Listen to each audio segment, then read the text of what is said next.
अस्सलाम वालेकुम बच्चों, कैसे हैं आप लोग। अच्छा बच्चों, हम चैप्टर 4 पढ़ रहे थे। We have completed our reading till lead, okay, and explanation and reading has been completed till lead और चैप्टर नंबर 4 की। Now today is 17 July 2020 and day is Friday. Today we'll complete our remaining lecture and exercise, okay, written work. Now zinc. Zinc is a material which is used to plate very thinly sheets of corrugated iron or steel, which are often used as a cheap form of roofing. Okay, you can see this. ये आपको ये नज़र आ रहा है, ये खरसा बना हुआ है। देखिए ये अक्सर हमने देखा हुआ है कि जो हमारी एक तो हम सीमेंट की हमारी रूफ्स होती है ना, लेकिन कुछ लोग कहते हैं कि लोहे की चादरें, ठीक है, वो ग्रूविंग और इस तरह से इस शेप में बनी हुई होती हैं, इस तरह से, ठीक है। तो इस तरह की बारीक थिन शीट्स होती हैं आयरन की, जो कि रूफिंग के लिए भी इस्तेमाल होती हैं, वो जिंक से बनी हुई होती हैं। And zinc will not rust and thus prevents the iron underneath it from doing so। ठीक है, अब इसमें एक और बात क्या होती है कि ये इसके ऊपर जंग नहीं लगता, रस्ट नहीं लगता, इस वजह से इसको लोग आमतौर पर रूफिंग के लिए, छतों के लिए इस्तेमाल करते हैं। ये इसकी यूजेस में, ठीक है। And zinc is also used in making torch batteries and is an ingredient in many medicines too. ठीक है, बैटरीज में भी इस्तेमाल होता है, मेडिसिन भी जिंक की टैबलेट्स आती हैं। Kazakhstan ranks 9th in the world for zinc production, और जहाँ पर जिंक पैदा होती है किस मुल्क में, काज़ाकिस्तान में, और ये दुनिया में इसका 9th नंबर है। Okay, now come to page number 23। Topic is nickel. Nickel is also a metal.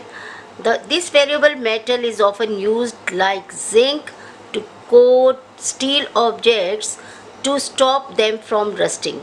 It is the shiny metal you see on bicycle handlebars or the bumpers of cars. ठीक है, आप लोगों के पास तो सबके पास bicycle होगी। आप देखते हैं बाइसाइकिल के जो हैंडल होते हैं, ये देखिए, ये हैंडल आपको नज़र आ रहे हैं, ये इसके ऊपर निकल की कोटिंग कर दी जाती है ताकि इसके ऊपर जंग ना लगे, रस्ट ना लगे। आप लोग अक्सर इसको बाहर से हिन में भी खड़ा कर देते हैं, तो अक्सर जो चीज़ें ओपन एयर में पड़ी रहती हैं उनके ऊपर रस्ट हो जाता है, ठीक है। लेकिन ये जिंक इसके साथ निकल क्या होती है, उसको प्रोटेक्ट करती है, और ये शाइनी होता है, मेटल चमक रहा होता है। Nickel is also use to make some silver coins.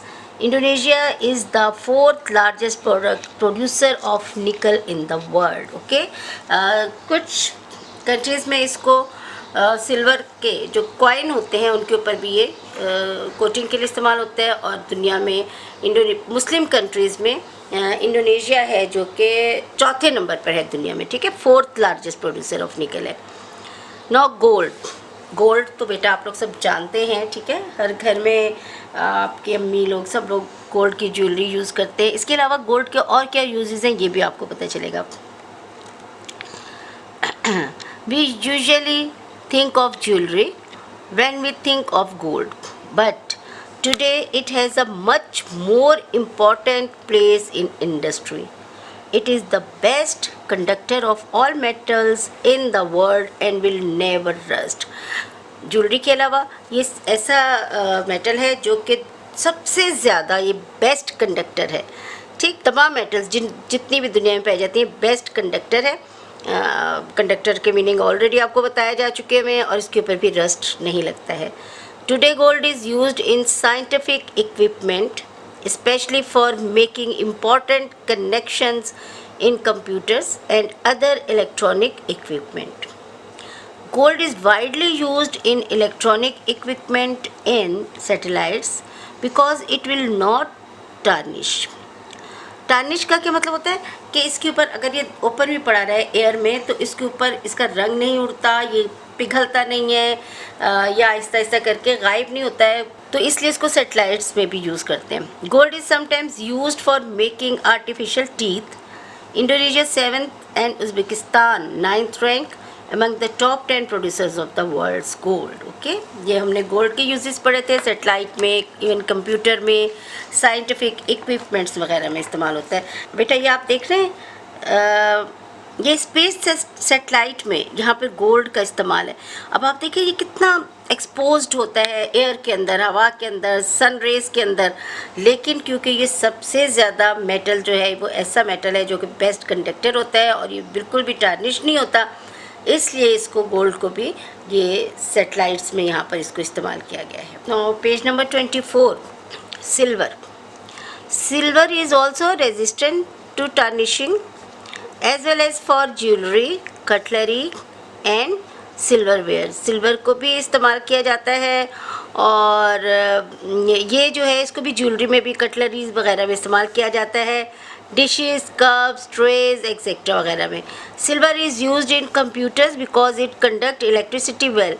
Once it was the main chemical in photographic film, but today most cameras record the images on digital strips। ठीक है, एक ज़माने में सिल्वर जो था वो कैमराज में इस्तेमाल होता था, लेकिन अब उसकी जगह डिजिटल स्ट्रिप्स आ गई हैं। Silver is used in the manufacture of many chemicals. It was used for coins in the past, but today it is considered too soft for this। Kazakhstan ranks 9th among the world's largest producers of silver। ठीक है, तो ये silver का use भी अब आपको हमने बता दिया है। अच्छा बच्चों, अब हम इसके क्वेश्चन आंसर्स करेंगे। First of all, prepare your page, write date, day and chapter number 4, minerals and natural resources of the Muslim world। Okay students, our first two questions are long questions, so इसमें हमने पहले अपने long question कर लिए क्योंकि पहला और दूसरा क्वेश्चन लॉन्ग था। ये मैंने बाय मिस्टेक इसको ब्लू पेन से लिख लिया, आप लोगों ने इसको ब्लैक से क्वेश्चन को लिखना है। ओके, question number 1 is gold and silver are precious metals, find out about their different uses. How are these metals mined and purified.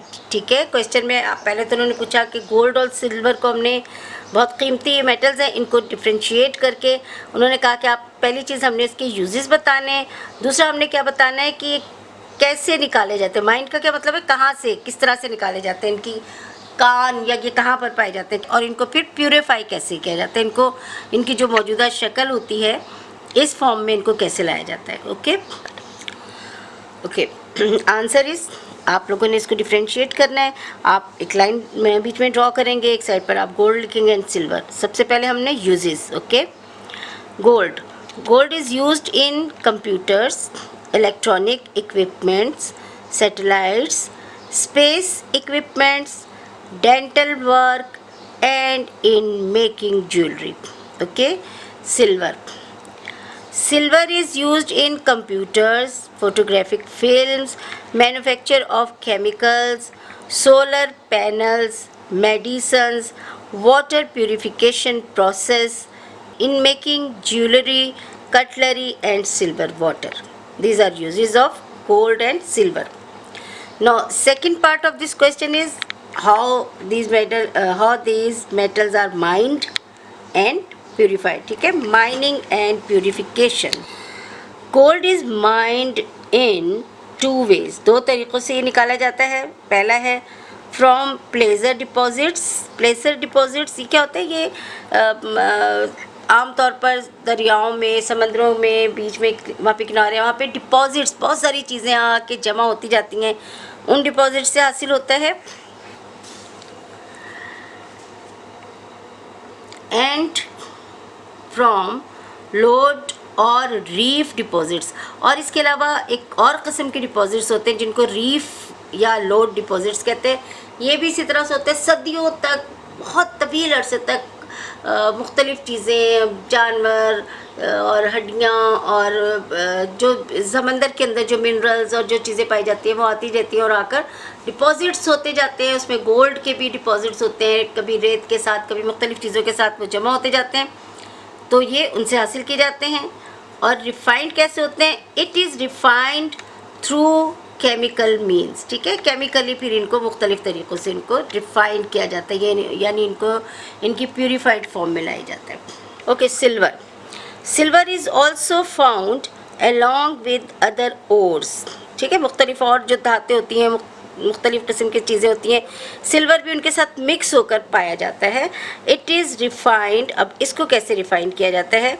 It is refined through smelting, concentration and chemical means. Smelting क्या होता है कि by heating इसको पिघलाया जाता है, ठीक है, इसको पिघला कर उसके बाद इसको कंसनट्रेट करके जमा कर और उसके बाद केमिकल तरीक़ों से जिसको कि साइनाइड प्रोसेस कहते हैं, इसको रिफाइन किया जाता है। क्वेश्चन नंबर 2 है कि look at the variety of things which are made from oil, how many of those have you used or come into contact with today at home, at school or travelling. अच्छा देखें, अब ये जो oil हासिल किया जाता है ज़मीन से या नेचुरली जो हासिल किया जाता है, उसको प्यूरिफाई करने के बाद या किसी भी सूरत में वो किन किन चीज़ों में इस्तेमाल होता है। अब आप बता रहे हैं कि उसको सोचें और फिर बताएं कि उनमें से कौन सी ऐसी चीज़ें हैं जिनको आप घर में इस्तेमाल करते हैं या जिनको आप स्कूल में इस्तेमाल करते हैं ऑयल से बनी हुई और ट्रैवलिंग में। ओके, मैंने इसको भी डिफ्रेंशिएट कर दिया है 3 कॉलम बनाकर, at home, at school and at travelling. Answer at home LPG for cooking, ठीक है, जो लिक्विड पेट्रोलियम गैस होती है वो भी ऑयल से बनी होती है, वो कुकिंग के लिए इस्तेमाल होती है। मेकअप में इस्तेमाल होता है, पेंट्स में ऑयल इस्तेमाल होता है, फर्टिलाइज़र्स में इस्तेमाल होता है, जो कि हम वेजिटेबल्स और फ्रूट्स वगैरह खाते हैं तो उसमें जो फर्टिलाइज़र्स यूज़ होती हैं वो भी ऑयल उनमें इस्तेमाल होता है। इसके अलावा सिंथेटिक क्लोथिंग, कपड़े कुछ इस तरह के बनाए जाते हैं जो नायलॉन वगैरह के होते हैं, कुछ इस तरह की चीज़ें, उसमें भी ऑयल इस्तेमाल होता है। इसके अलावा dies for cloth and food, जितने भी कलर फूड होता है या कपड़ों के जो कलर्स होते हैं वो भी इन्हीं से बनते हैं। एट स्कूल, स्कूल में ऑयल से बनी हुई चीज़ें आप कहाँ कहाँ पर इस्तेमाल करते हैं? पेंट्स में, जो स्कूल को पेंट किया जाता है, ये घर पे भी हो सकता है। इसके अलावा जो टाइप्ड पेजेस होते हैं अब आजकल जो आप रीड करते हैं, टाइप पेजेस ऑयल बेस्ड होते हैं, ठीक है। इसके अलावा टायर्स में भी ऑयल इस्तेमाल होता है उनकी मेकिंग में, और जाहिर है कि जब आप अपने बाइसाइकिल पर या आप वैन्स के ज़रिए से या बसेस के ज़रिए से जब आते हैं तो वो टायर्स भी यूज़ होते हैं।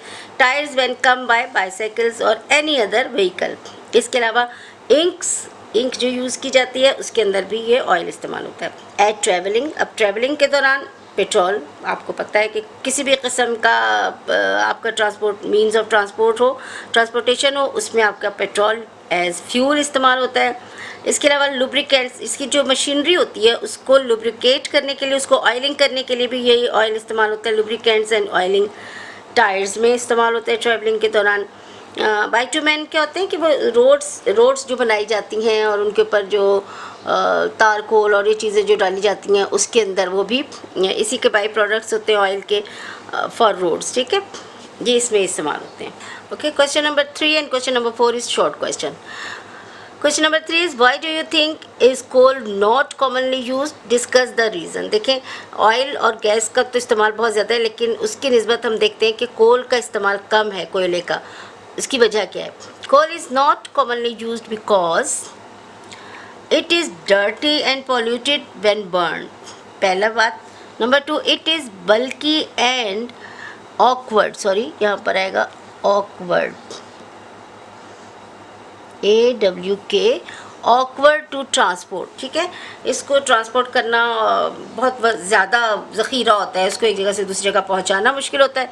Available coal in Pakistan is low grade, ठीक है, ये अच्छी किस्म का नहीं है इसलिए भी कम इस्तेमाल होता है। Disposing of residue and ashes is messy, ठीक है, जब इसको जलाया जाता है या इसको इस्तेमाल किया जाता है तो इसका जो रेजिड्यू या इसकी जो राख बच जाती है वो बहुत ज़्यादा उसकी वजह से मेस हो जाता है, गंद हो जाता है और उसको डिस्पोज करना मुश्किल होता है।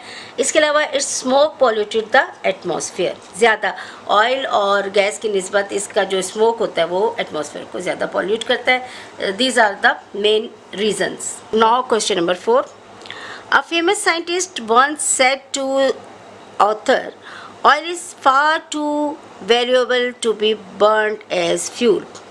It should be saved for other things. That are made from it, talk about this. ठीक है, एक साइंटिस्ट था, मतलब एक ऐसी एक क्वेश्चन उन्होंने बनाया कि साइंटिस्ट है और उसने ऑथर जिसने कि पूरा लिखा हुआ है आपके लिए, ये तैयार किया है, उसे कहा कि ये जो है ये बहुत ज़्यादा ऑयल बहुत महंगी चीज़ है, वैल्यूएबल है, तो इसको फ्यूल के तौर पर जो है वो इस्तेमाल नहीं करना चाहिए, बल्कि इसके साथ बल्कि इससे और चीज़ें बनानी चाहिए। तो इसके बारे में आपका क्या ख्याल है? ठीक है, oil is considered valuable because of its many uses and product. It is also a non-renewable energy resource. ठीक है, क्योंकि ये दोबारा, जैसे बहुत सारी एनर्जी रिसोर्सेज ऐसी होती हैं कि वो ख़त्म नहीं होती हैं, उनको दोबारा से एक चीज़ में हम इस्तेमाल करते हैं तो वो फिर कन्वर्ट हो जाती है दूसरी एनर्जी में, लेकिन ऑयल जो है वो नॉन रीन्यूएबल एनर्जी रिसोर्स है। ठीक है, ये अगर एक दफ़ा इस्तेमाल हो जाए तो फिर ये दोबारा इसको इस्तेमाल में नहीं लाया जा सकता। Hence it must be use judiciously, यानी कि इसको इस्तेमाल करते हुए इस बात का ख्याल रखना चाहिए कि ये ज़ाया ना हो, और मतलब अगर ये महंगा पड़ता है आपको व्हीकल में, उसमें आप गैस को इस्तेमाल कर लें, डीजल वगैरह किसी और को, लेकिन गैस का इस्तेमाल इसकी निस्बत कर लें और ऑयल से आप बाकी चीज़ें बनाएं ताकि ये इतना ज़्यादा खर्च ना हो, क्योंकि बहुत वैल्यूएबल चीज़ है। Now students, worksheet 4 chapter number 4, सबसे पहले fill in the blanks. Question number 1 A है, the Muslim world is the most important region of the world for producing oil and gas, right. B, Muslim countries produce dash of the world's output of oil and कितना, a third of the, ठीक है, a third of the world's output of oil and 15% of natural gas. C, USA has to import oil in spite of its own oil production because it consumes more than it produces. ठीक है। D, oil in its original form is a thick black sludge, SLUDGE. E, the only important producer of coal in the Muslim world is Kazakhstan. Question number 2, choose the correct answer. चार options दिए हुए, आपने correct answer को circle करना है। Algeria ranks dash in the world's output of natural gas, 4th, 5th, 3rd या 6th। इसका सही जो है आंसर, करेक्ट आंसर क्या है, 5th। सो आप इधर भी सर्कल कर दीजिएगा और यहाँ पर भी लिख दीजिएगा। B, Indonesia ranks dash in the world's output of tin, 2nd, 5th, 6th या 3rd। Correct answer is 2nd. Okay. Then C, Iran ranks dash in the world's output of oil, 2nd, 4th, 3rd या 5th। इसका rank कौन सा है, 4th है। ठीक है, और ये आपको कॉलम भी दिया हुआ है बेटा, ये ऐसे तुक्के भी नहीं करना, आपको सही पता होना चाहिए कि कौन सा रैंक किस चीज़ का है, right. Now Pakistan ranks dash in the world's output of cotton, 4th। ठीक है, पाकिस्तान का रैंक कौन सा, इसमें ऑप्शंस आपको 4 दिए थे, 4th, 2nd, 3rd या 5th, तो सही ऑप्शन है 4th। ई है कि Nigeria ranks dash in the world's output of cocoa, 2nd, 8th, 6th या 5th। So correct answer is 5th। ठीक है, अब आपकी सारी एक्सरसाइज विद वर्कशीट डन हो गई है। अच्छी तरह से इसको देखिएगा, समझिएगा और इसको आप लर्न कीजिएगा, और कॉपी पे भी नीट काम करना है। Okay, take care.